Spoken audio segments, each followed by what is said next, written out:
You are listening to Aim Higher, a Catholic podcast designed to instruct and to encourage the daily practice of our faith.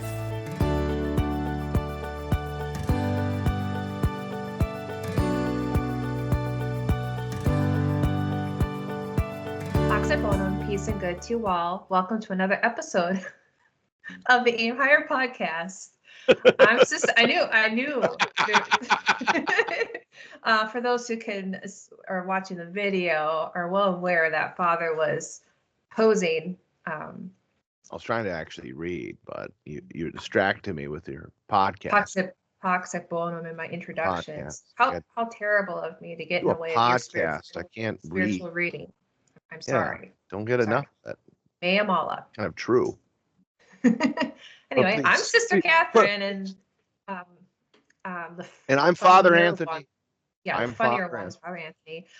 Well, how are you, Father? Besides your jovial self. I am awake. I'm feeling pretty good. No, doing really well. It's just a lot going on here at Our Lady of the Rosary. I've mentioned before in other episodes about the remodeling that we've been doing, the upgrades that we've been doing, and now it's really starting to come to a head.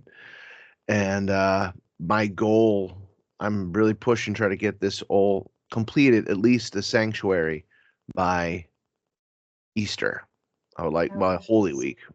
So I would like to have it all done by then, but God's will. But it's there's a lot of things going on. Among that also being we're having a Lenten Mission Day on March the 8th, this Saturday right after Ash Wednesday, which I'll mention to people here, which it will be streamed live. And also I will have recordings of it. That was going to be my next question. Okay, just in case.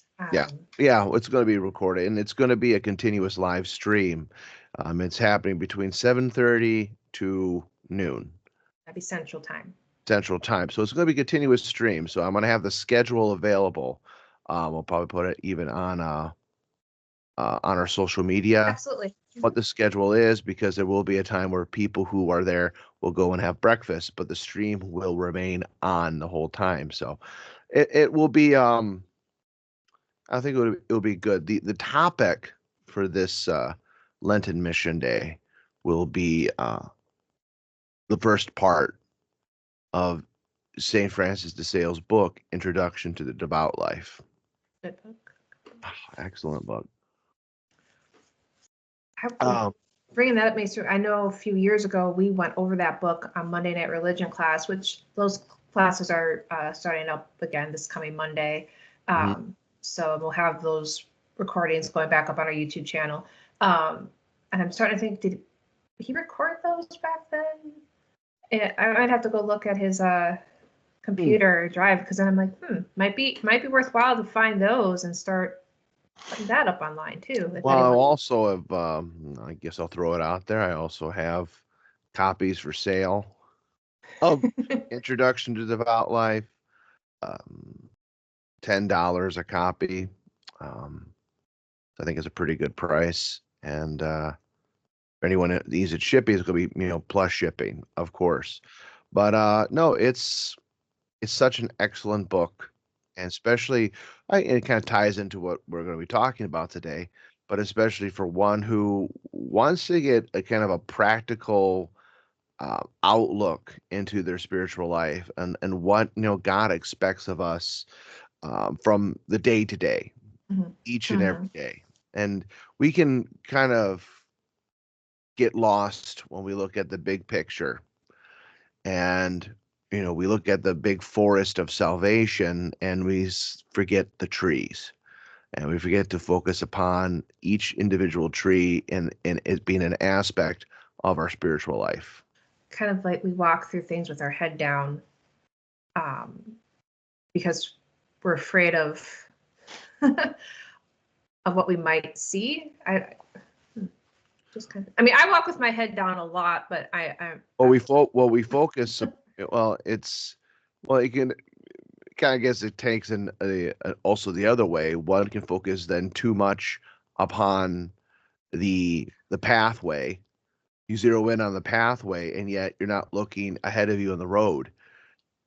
Well, that's why there's such an encouragement for, sometimes straightforward is just the right answer at that time. And I'm just going to put a little side note. I don't have my head down. I think I look down a lot. And this is not like a way to look more pious or even humble. It's just, I think it's because I'm tall. Okay. I do. I think it's just I don't think you needed to explain that, but well, I don't want anyone to did. think that I have like a poor. Well, I mean, we should all probably have a poor Not so opinion of humble that you wish to appear proud. Well, I was just gonna say that because my self-esteem is always kind of floppy, if you will, and I didn't want it to come off that I was self-deprecating or trying to. Yeah, that can happen when we make a statement like that. But I wasn't. But I'll be. I don't know if I'm speaking for our listening audience. I think that's the first time I ever said that. I'm speaking for them, but I did not attribute wasn't. you said connected to yourself personally. Well, I wasn't thinking of you when I said it. But I wasn't thinking of you. When I said it? Okay, Yeah. it doesn't really matter. I mean, I actually said I look down a lot. Well, yeah, but you use the use no. We're gonna hash this out. You use that quote about looking down. Okay. I kind of took it from being like the oh man, come on, father. Come on, wake up. I kind of looked at it being kind of the metaphor that I was using with the tree. And I thought you were just using another metaphor. So I didn't think that it was somebody. I think I started that way, and then I did make it personal. Is what I think happened. Really?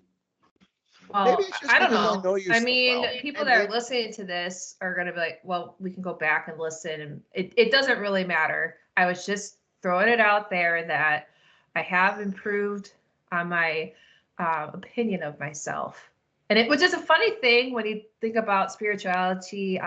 And being a faithful Catholic, because I mean, there's a fine line of, I mean, you should love yourself because you were made in the image and likeness of God.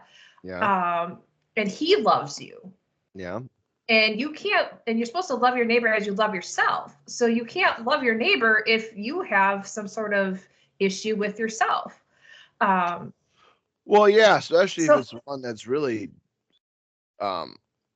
really deters you, of course. Yeah. And so I try to be careful in that sense, but also there's always the risk that we make a statement and one can come back and say, okay, what did you mean by that? Well, then we just explain it. But hopefully. But I get what you're saying. No, I get what you're saying, sister. It's just I'm just letting you know I didn't take it that way.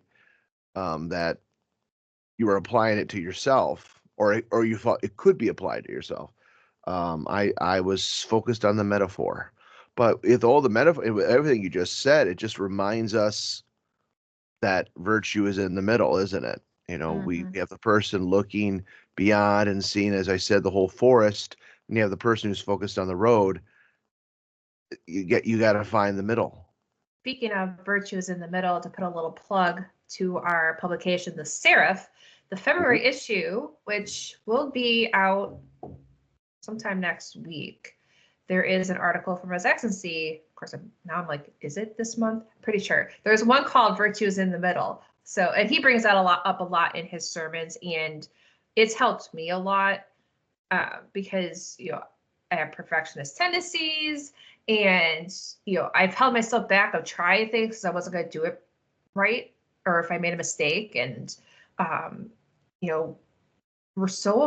we've, at some point, we've all were afraid to make a mistake for whatever reason, because you made a mistake and the reaction of people involved, may not have been so good. And I get, whether it was a parent that got upset. I mean, as we talked about before, children don't really realize all that parents do to provide them with roof over their head, food on the table. There's a lot of sacrifices that parents Yeah. make. And unfortunately, they also have things that they wish they would have done differently. And so Yeah. we all have to grow together, balance each other out, and show compassion for the fact that we all are human. And Yeah. none of us hit it out of the park every time. I mean, we're so quick to criticize other people and situations, and failing to see that had it been you could have done worse. Maybe you would have done better, but you could have also done worse. So Well, it's it's just, recognizing the reality of human nature, and also recognizing the reality it's a fallen human nature. As just remembering reading in Chesterton's book, The Everlasting Man, mentioning that's the one reality that all mankind, if you understand it and accept the fact that we are of a fallen race, that we all have to contend with this concupiscence of the flesh and the our propensity towards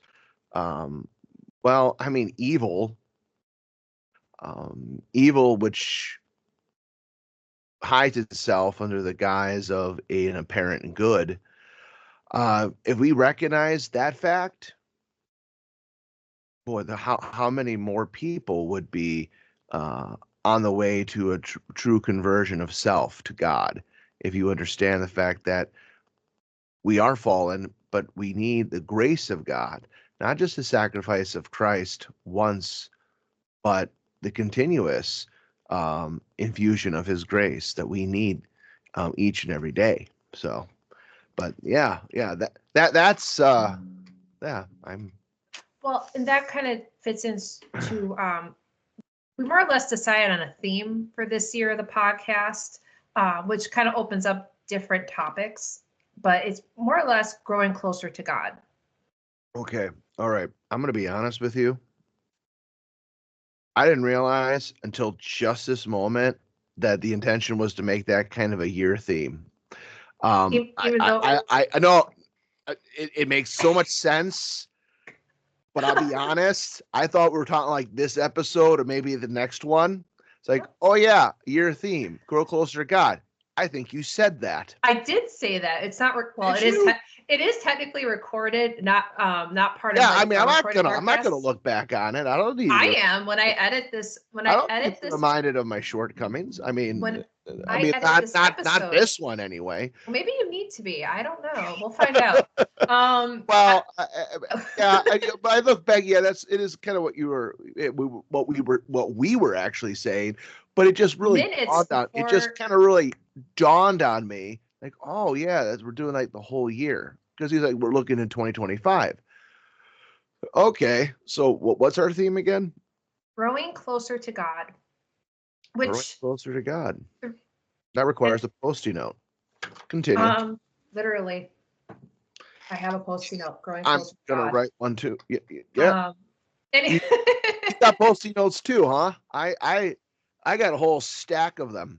And when we're encouraged to know ourselves, it's to know your shortcomings. And there's just some things where a Post-it note comes in handy, kind of helps you know yourself. So whether it's on your phone with notes, I'm kind of a pen to paper person for things I really need to remember. But when I edit this podcast, I am going to hear whether or not I mean, I'm pretty confident that before we officially started, that was what I was not implying. I actually believe I said it, but that's okay, Father. Well, I'm just saying, it is early in the morning. It is earlier for you than me. And closer to God. And closer to God. And this idea stemmed from, well, was it? I can't remember if it was a conversation we had. Well, it was a conversation we had, but whether it involved strictly the conversation or a conversation about a sermon. And I think it was about a sermon you gave in Rock Falls, and we're going to do similarly to Wisconsin. And it was about being genuine, being sincere. Yes. Was that been the sermon after not Thanksgiving, Christmas, maybe I think so. I think so.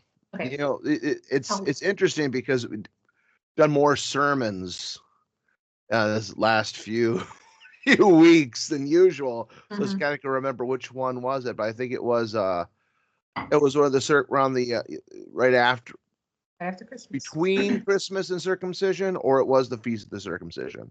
Ooh, because you were in Rock Falls the morning of the Feast of Circumcision, so it's Yeah. entirely possible. So it's probably it. Anyway, because and in the new year, Through the my new Post-it. secular, Keep new my secular Post-it note. year. Use my Post-it note. The new secular year, which this time of year always brings the whole new year, new you. And I was contemplating on that quite a bit this week because I think that's I get how it's catchy, but it's really, I wouldn't say impossible, but there's just something to it that I think it just makes it almost not workable. And so I was thinking, well, new year, make it more like new goals, new possibilities, making some smaller changes, but to like the idea like to just transform yourself to a new person is just, and maybe that isn't exactly like the idea, but it is what the title says, new year, new you. Well, that, I guess it's very vague, it can be whatever you want it to be, but yeah. I want to be, but it made me think about how I really want to improve my relationship with God. And ultimately the reminder that is a lifelong journey.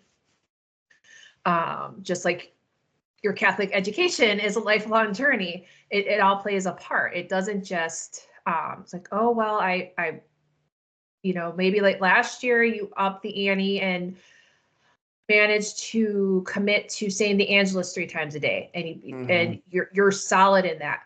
Great, that's wonderful, and that's something I'm sure you want to continue. But let's look at what more you can do. And I know I brought up probably like a pretty small devotion in to many people's minds, but that is a big deal. The Angelus is quite wonderful, and I think you talked about it recently. I did. Back to an article I wrote for the Cherub a few years ago, and it's one of my favorite articles as I've written because it's one of the finest Catholic customs that we have, and being very Franciscan, and what it reminds us is the redemption.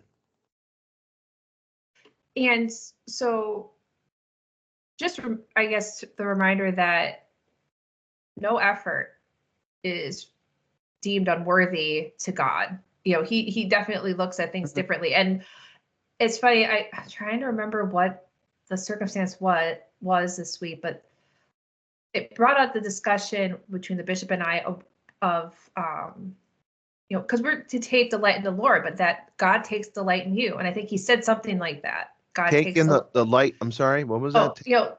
That we should delight in the Lord. Oh, delight. Delight. I'm sorry. Sometimes words are hard for me. I'm sorry. I misheard. I should take the light of the Lord. I'm like, I mean, that could work. I just don't think I heard it correctly. I have a hard time with words. I learned the word gift, plural, is very hard for me to say, and you could probably tell if you watched the Epiphany video. Oh, there's a lot of really. But okay, so we are to take delight in the Lord. Delight. Not that really Wisconsin accent, duh. It's delight. It's delight. Delight. How about delight? Maybe it is my accent. Delight in the Lord. There you go. That he delights in you. And I was thinking about that. And I was like, but how?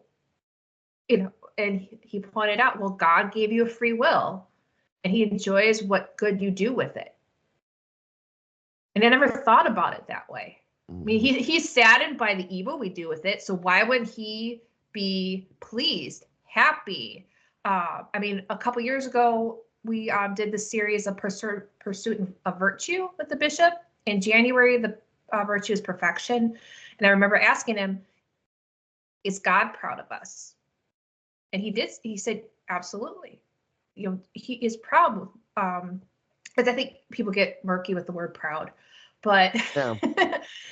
And that's just a reminder. He does take delight in our using our free will for his greater honor and glory, for his good, to keep his commandments. So I was like, wow, just the things you just Well, when you bring mind up blown. the delight of God and say, well, the fact that is because it is an act of free will. The fact Mhm. that he created us is an act of free will. The fact that he did not need to create us. We don't add happiness to God. So the sheer fact that we don't actually add any happiness to him in really the strict sense, and yet wants us to share in his happiness, and it creates delight within him and delight within us. It makes a lot of sense. It you see the loving goodness of God on display each and every day. Well, and we teach children that the reason why we want to get to heaven is to be happy with him forever. And I feel like oftentimes that's an emphasis that kind of loses its did I say what did I say? The Emphasis. emphasis, Okay. Yeah, the well, I don't want, I was going to use emphasis twice. The emphasis of that is emphasize, but let's start over. We bring that up early on in catechism, and I think it goes to the back burner because we put so much focus on, well, you take the commandments. It generally, I shouldn't say always, generally starts with what you cannot do. And there's a lot of focus, like don't do this, don't do that, don't do this. And I've brought up before, I have, and I'm going to try to get this online too this year, goals for 2025. And the commandments about what you get to do. yes. So the commandments aren't just about what you should not do, but what you get to, but we put a lot of, yes, we want our children, ourselves to fear sin, and we don't want to sin because it offends God, it hurts God. Yes. And that's good that we drive that point home, but don't be so hard about that you forget to remind yourself and your children, and children you teach, people around you, that God's mercy and his love are great too. And and this is something that they struggled centuries over. Part of the reason the devotion of the Sacred Heart came to be is because people lost sight of God's loving mercy.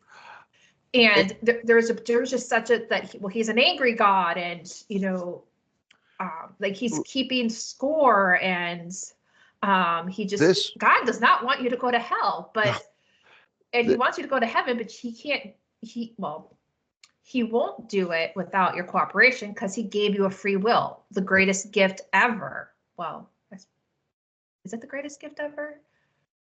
I mean, because he on gave this us our side son. of eternity, you would call it. He himself is the greatest gift he can give us, but it is so part and parcel with our free will because we would not recognize it as a gift if we did not have the free will. And so I think also our theme this year is going to kind of put more emphasis on the delighting in God as he desires to delight in us, and let's give him what he deserves. Yeah. And ultimately we will find the happiness and peace, because there was a quote. Okay. Let me see if I can pull it up here. Okay. I believe it was from C.S. Lewis. Yes, C.S. Lewis. God cannot give us a happiness and peace apart from himself, because it is not there. There is no such thing. So just that reminder. And I think we lose sight of that in the sense that people who don't recognize God, who completely reject him, or maybe don't know him, they're seen as successful, they're seen as happy.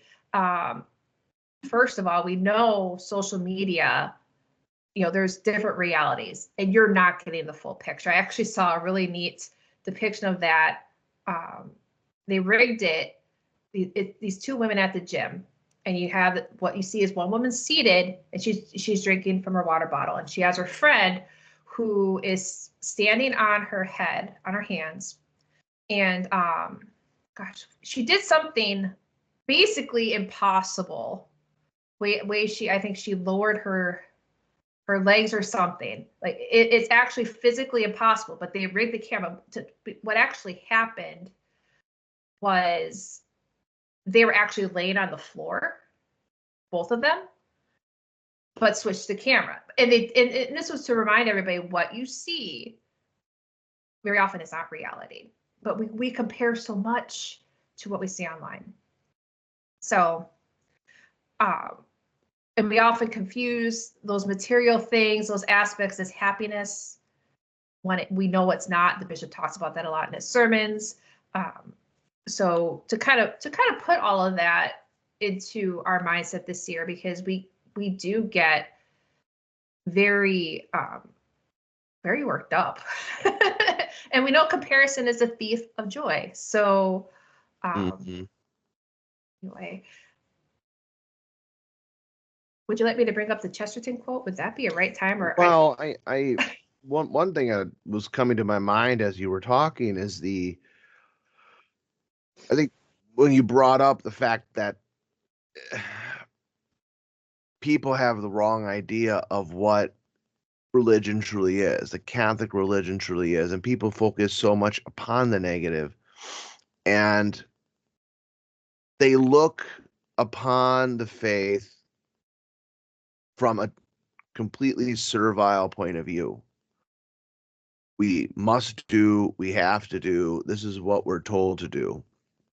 And unfortunately, what happens is that they don't want to embrace completely of what the faith has to offer, because they're just focusing on the negative. And you talked about that, what we're not supposed to do.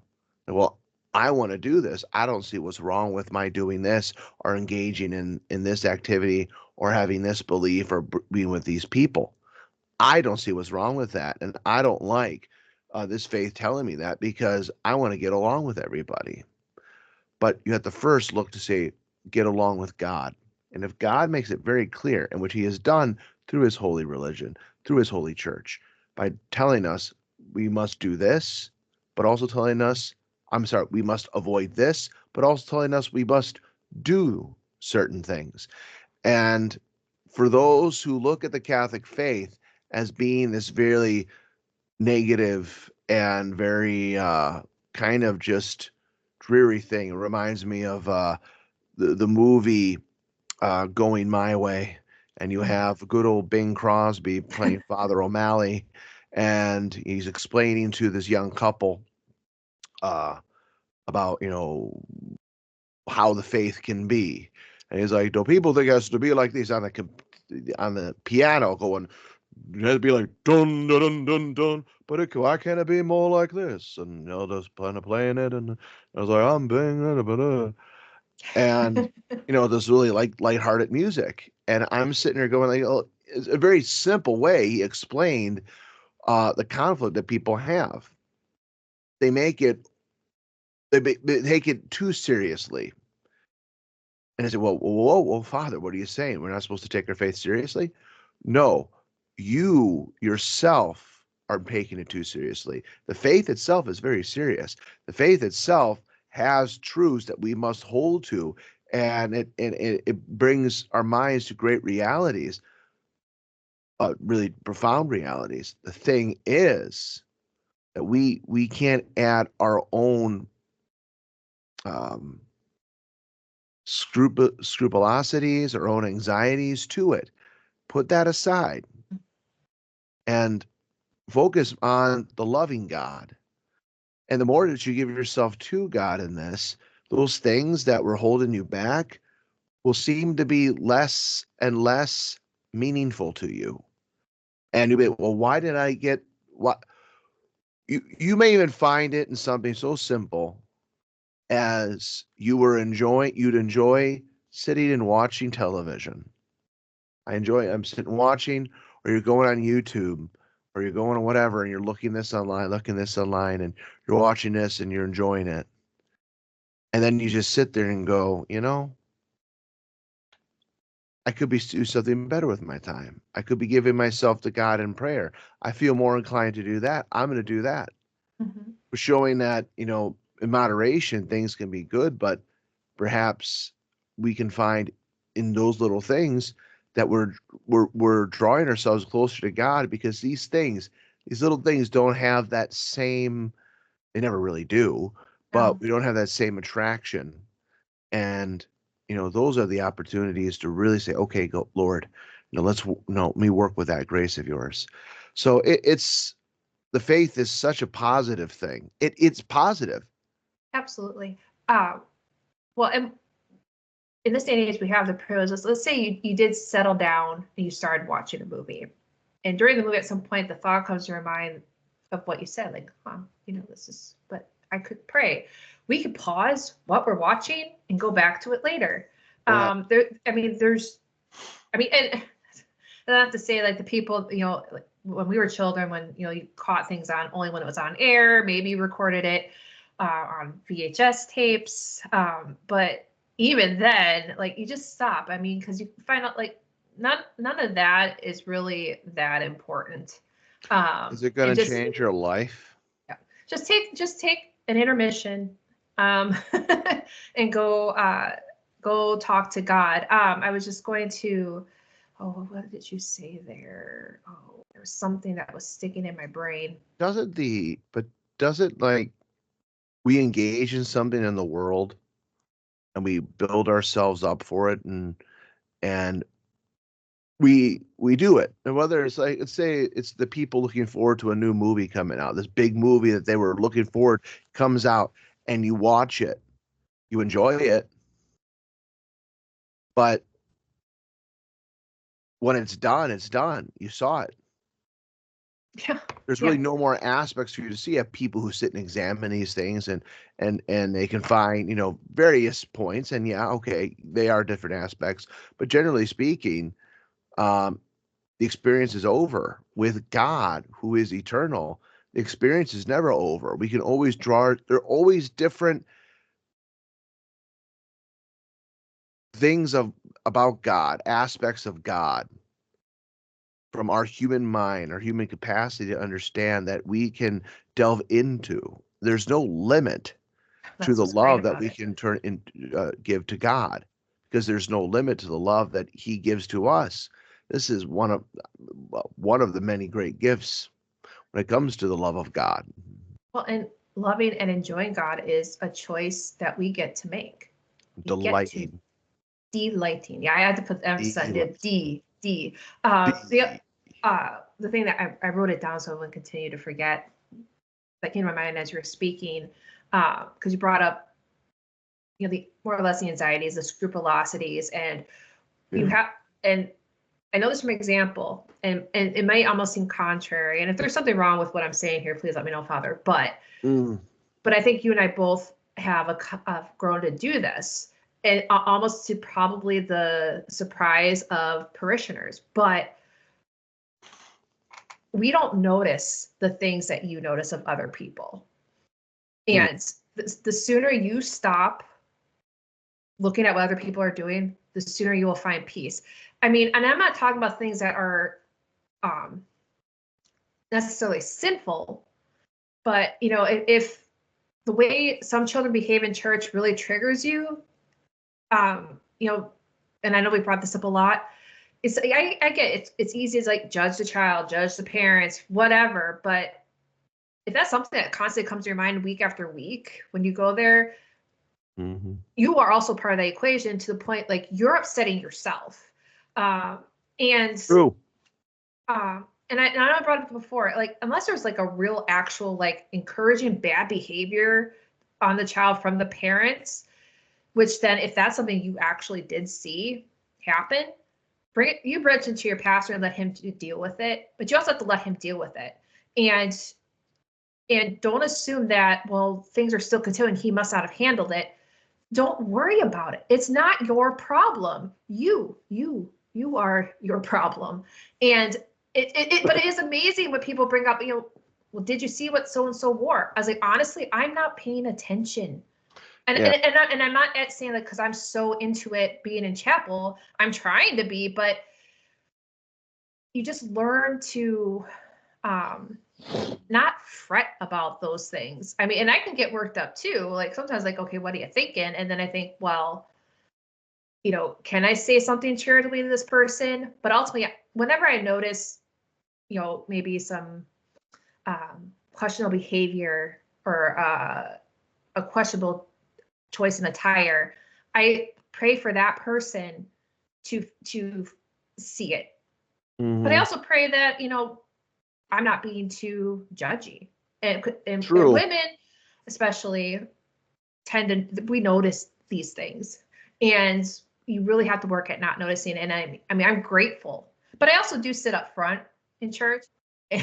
So it's just those little things. But so we all have something that probably to some degree, but you have to learn to master yourself, master your emotions. Yeah. Don't let yourself get worked up over this and put so much energy in this that you aren't even going to God about it, Yes. asking him who is peace, to bring you peace. Constantly mulling this over, constantly letting this poke at you is not fixing it. And Mm. granted, you cannot make the other person cooperate with you with what you think is the right way. I mean, yes, there are certain manners. There's dress code. We all know this, and yet we also do have to take in consideration not every. I've seen places where they get picky about actual material of dress. Like it's not even just like you wear a long skirt, but they want you to have a certain material rather than what you have, and not everybody can afford the finer linens. Mm. So Interesting. it's just I won't even bring it up. I was just thinking of a woman who I guess I am bringing it up, but she has her own small business and she makes these wool skirts, custom made. They're expensive, but and she's not backing down that these are expensive. It's not even just her time; it's the material. But the fact is, if you invest in this, you can get a lot of wear of it. But see, we're such a throwaway culture, and Yeah. and we know That's things are true. cheaply made. True. You get cheap, that's what's going to happen. But anyway, we get so caught up in what we think are the appropriate details when Mhm. God is, he's got the details. Mhm. I mean, he's the one that created everything. And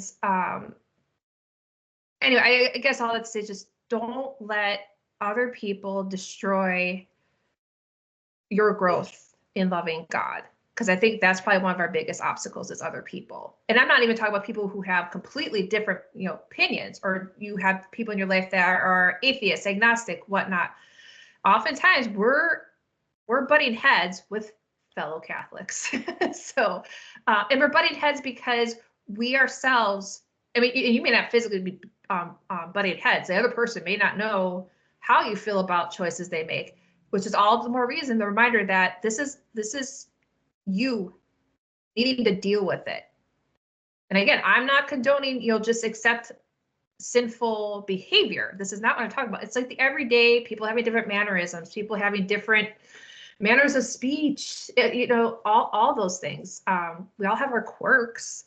And it's just think about yourself.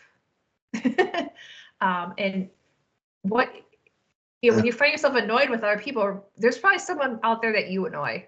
And I have to remind myself that a lot. Although I don't really interact with a lot of people, I'm sure I annoy somebody somewhere. Probably Father Anthony. Sometimes. The awkward silence time. Okay, great. Mhm. That's we're at that portion of We today's are at that episode. portion. The awkward silence.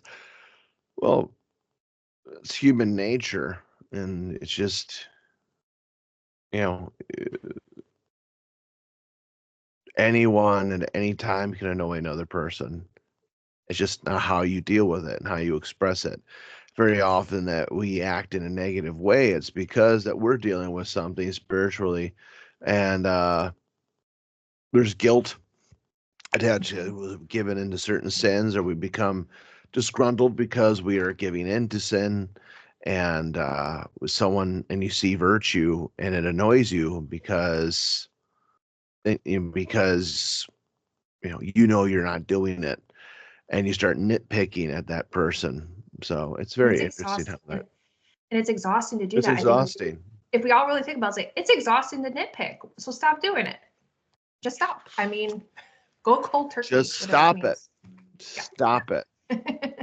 How do I do it? Stop it. And isn't it always kind of, not even just like to avoid, but to replace? And I think I brought this up last week. If there is someone that really does annoy you, whatever they may or may not do, think about what virtue they do possess. What good? It's like, okay, they don't quite do this, but they're really good at this, and focus on that. And yeah. So no, it's true. It is. That does engage that it is kind of the accentuate the positive, eliminate the negative type of mentality. It's like, okay, let me look at what this person does well. And it's like, okay, they might talk too much. It might annoy me with how much they talk, but they have a good heart. They're very kind to people. It's like that's the person I can call if I need a favor or I need help with something. The person asks, I need a prayer said, they'll say it. Even though, it may, goes against what I'm used to, but, I'm sure that my more of a stoic type of mentality probably doesn't really fit with them very well. But hey, that's what makes humankind so interesting. Well, isn't it wonderful that we're different and what we all can do to complement each other? True. I mean, I struggle sometimes when there will be outside chores, and the bishop handles a lot of those things, and there's a lot of things that I can't do, especially the chainsaw. But sometimes like, should I be doing more? But then someone's got to take care of the inside stuff. Like stop trying. I'm not trying to compete, but I always think I'm not doing enough in comparison. And again, that comparison is seeth the joy. So apparently I keep wanting to rob myself of joy. So it's reminding myself, just calm down, stay true to what you have to do. If there's time and you want to bring in a new skill or help out, that's great. I mean, that's part of what this year is about, is bringing in new devotions, new mindsets on our attitude towards God, our responsibility to God, our devotion to God. But and I know we were planning on starting the podcast with this quote, but I feel like we're almost going to end it with this quote because I still want to bring it to the table. So, all right, I mean, unless you've got anything else to add. No, I have nothing else to add. I mean, I think we're coming up on 45 minutes, so probably. All right. And I think we'll have some comments to this quote, but I came across this quote yesterday, and I really like it because this is early January, and we're facing the typical wintertime. I wouldn't say the world kind of has it as a letdown. It feels bleak. The winter lull. Yeah, or the blues, if you will. So, and this is from G.K. Chesterton, not to be confused with Chesterton the Dragon. The best way to shorten winter is to prolong Christmas. And yes, of course. I mean, that's what the church teaches, the actual Christmas season. Of course, you get varying opinions. Exactly. For some people, it's to the Epiphany, to the baptism of our Lord, but really going up to the Feast of the Purification in early February. It's important to still have those reminders of what Christmas really brought for us, the birth of our Savior, the reminder of the birth of our Savior. And we are getting into, before long, the season of focusing on his passion and death, but we're still at the point where we should still think about what his birth means to us. And the best way to do that is and I know for a lot of people, it's you got to start taking down some of your decorations, especially if you have a live tree. They don't last very long anymore. We know that they're cut early, unless you cut it yourself. And right before Christmas, your tree's probably falling apart. I did commandeer. I feel like I rescued this little tree. I got it for $5. It's a tabletop tree, and I'm looking at it right now. I mean, the needles are definitely coming down pretty strong, and we'll see how long I keep it up. I like it, and I think about, and I have a nativity ornament there that I can look at. but still keeping some of those elements up. I know we talked a few years ago. It's like, okay, take down your tree, but leave up your nativity scene. Mm-hmm. Have that still in a focal point of your home. You could still have some sort of Christmas lights or keep candles lit. You could still have really the ultimate Christmas decoration up. I mean, that's meant to stand the season. The tree, but so for some people, the tree is insignificant. That's not really. It's a tradition. The people have a tree, but we know that's not Christmas. So, I mean, I enjoy a Christmas tree. I enjoy looking at the lights, the all those things, but you got to take those down. Take those down. I get it. This is why I always think about whatever I put up, I have to take down eventually. So that stops me from going overboard. I mean, also my vow of poverty is just keeping using what we have does do that. But I know it's easy to start buying new things every year. But just if you could kind of reel that in, if you just remind yourself, well, you're gonna have to find a place to put this away at some point. So why put it up? But a nice little nativity scene in your home, which who's to say you can't keep that up all year long? But then it might make it a little less special. But this is why I think having a little family altar, a little prayer altar that you can change with the season. And yes, you can look online. There's many great ideas. People get very artistic, decorative, and those are great ideas. But don't feel like because you can't do it the same way, your little prayer altar is no good. What a prayer altar, could be as simple as the crucifix, a table and candles and maybe flowers. It really could be whatever you want. And it's a great project to bring to the table for children. Give them a chance to choose each month how they're going to set it up. Can bring a lot of excitement too. So. Yeah. Yeah. Yeah. And I'm still with listening to Christmas music. So.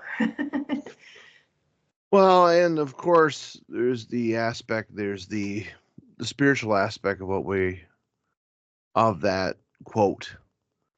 It's implied by the keeping up the Christmas decorations and what they represent, and it's remembering the joys of the Christmas season beyond as we enter into the spiritual contest, which is Lent. And it gives us a spiritual reserve when we start engaging in this meditation. And there's also the aspect that when we think of winter, we think of kind of that negativity, not the just the as we said, the lull of the season, because it's dark, it's cold, and we look forward to the spring, which of course is spiritually represented in our Lord's resurrection. But for us, it really, we are reminded to have a constancy in our actions and what we do. And where do we find that constancy? Simply, we look to be genuine in what we do. What do I mean by being genuine? Having that intention, even though we're going through this kind of spiritual lull, which spiritual writers have called like even a dark night of the soul. We continue on. We continue on doing what we know we're supposed to do in our faith, what we're supposed to accomplish in our duties. But then we also look to arrive at what we do publicly before people, we do privately. The way that we are before God in prayer is the same way that we are before other people.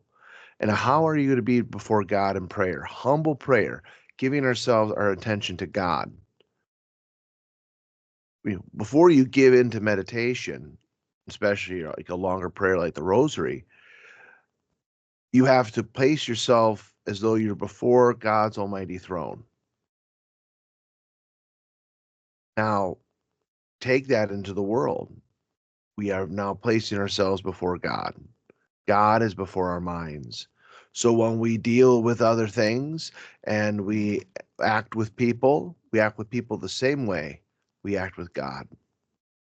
That is being genuine in our faith. And that's why with the true soul that unites itself with God, you will not see them disturbed much. If we find ourselves getting disturbed a lot, it's a point to reevaluate ourselves. That's kind of point that we're bringing up here for this whole year with the growing closer to God. It is a constant Yeah, where's my? It's right there. There's my Post-it note. It's constant reevaluation, and say, well, no, why does this bother me? It's like, because I'm not closer to God. I'm not being genuine. I'm not going to talk with God with great annoyance, am I? No. So why should I be that way with my fellow man who I see in them the image and likeness of God? I'm annoyed with sin. I'm annoyed when they corrupt what God intends. I'm annoyed with myself. I'm bothered with myself.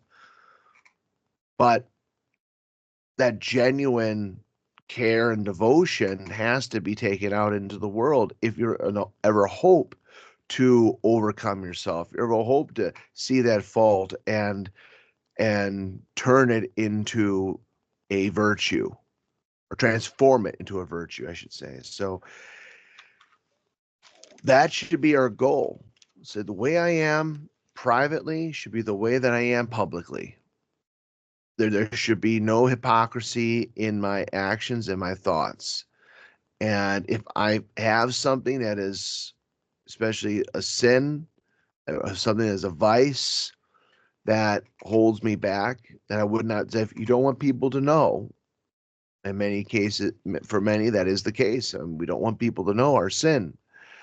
And even more of a reason to want to overcome it and to practice the virtue, because you would want what was said of our Lord in Scripture.